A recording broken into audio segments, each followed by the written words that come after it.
येवला येथील मामलेदार गल्ली जुने सिटी पोलीस स्टेशन जवळ असलेल्या श्री दत्त महाराज मंदिराच्या जीर्णोद्धार आणि प्राणप्रतिष्ठा सोहळ्याला मंगळवारी मोठ्या उत्साहात सुरुवात झाली। या मंगल सोहळ्याचे औचित्य साधून श्री दत्त महाराजांच्या मूर्तीची शहरातून भव्य सवाद्य मिरवणूक काढण्यात आली। मिरवणुकीचा प्रारंभ जुन्या पोलीस स्टेशन पासून करण्यात आला। मिरवणुकीच्या अग्रभागी बँड पथक आणि पारंपरिक वाद्यांच्या गजराने संपूर्ण परिसर दुमदुमून गेला होता। विशेष आकर्षण म्हणजे मिरवणुकीत महिलांनी सादर केलेले गरबा नृत्य यांनी नागरिकांचे लक्ष वेधून घेतले। शहरातील मुख्य मार्गावरून मार्गक्रमण करत असताना ठिकठिकाणी भाविकांनी दर्शनासाठी गर्दी केली होती। या सोहळ्यात कुणाल फाउंडेशनचे अध्यक्ष कुणाल दराडे, शिवसेना गटनेते आणि नगरसेवक गणेश शिंदे, शिवसेना उपजिल्हाप्रमुख अमोल शिंदे, नगरसेविका पारू गुजराती, राजेश भांडगे, सनी पटनी, राजू पटेल, बालूशेठ परदेशी, यतीभाई गुजराती, शैलेश देसाई यांच्यासह शहरातील अनेक मान्यवर आणि महिला पुरुष भाविक मोठ्या संख्येने सहभागी झाले होते। मंदिराच्या प्राणप्रतिष्ठा सोहळ्याचे पुढील कार्यक्रम बुधवार ते शुक्रवार दिनांक 3 एप्रिल या कालावधीत पार पडणार आहेत।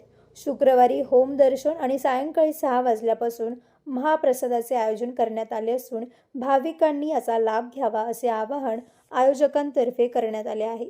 Bureau report Sachin Wakhare.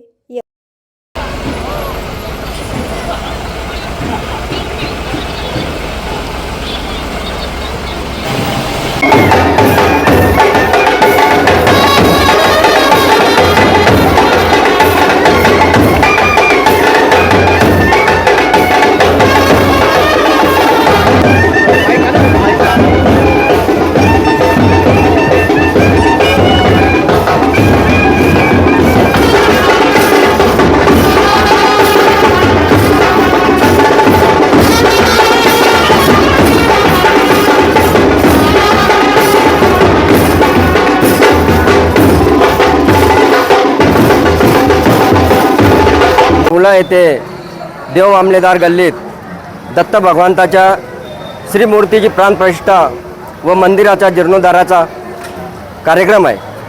आज दत्त भगवंताच्या श्रीमूर्तीची मिरवणूक निघाली। उद्या होम हवन तसेच रुद्रपूजा, नवचंडी अशा अनेक पूजेचे आयोजन केलेले आहे। या प्रसंगी येथील सकल गुजराती समाज, सकल मारवाडी समाज व सकल हिंदू समाज या कार्यक्रमाला उपस्थित राहिलेला आहे। सदर कार्यक्रमाला आज अतिशय सुशोभित पद्धतीने दत्त भगवंताची मिरवणूक काढण्यात आली। त्या प्रसंगी येवल्यातील सकल हिंदू समाज उपस्थित राहिला। हा कार्यक्रम 3 दिवस चालणार आहे। शेवटच्या दिवशी महाप्रसादाचं आयोजन केलेलं आहे। या प्रसंगी आज जेव्हा मिरवणूक निघली त्यावेळेस सर्व गल्लीतील व येवल्यातील माता भगिनी उपस्थित राहिल्या। अतिशय सुंदर देखावा घेऊन मूर्तीची उद्या प्राणप्रतिष्ठा तसेच मंदिराचा जीर्णोद्धार होणार आहे।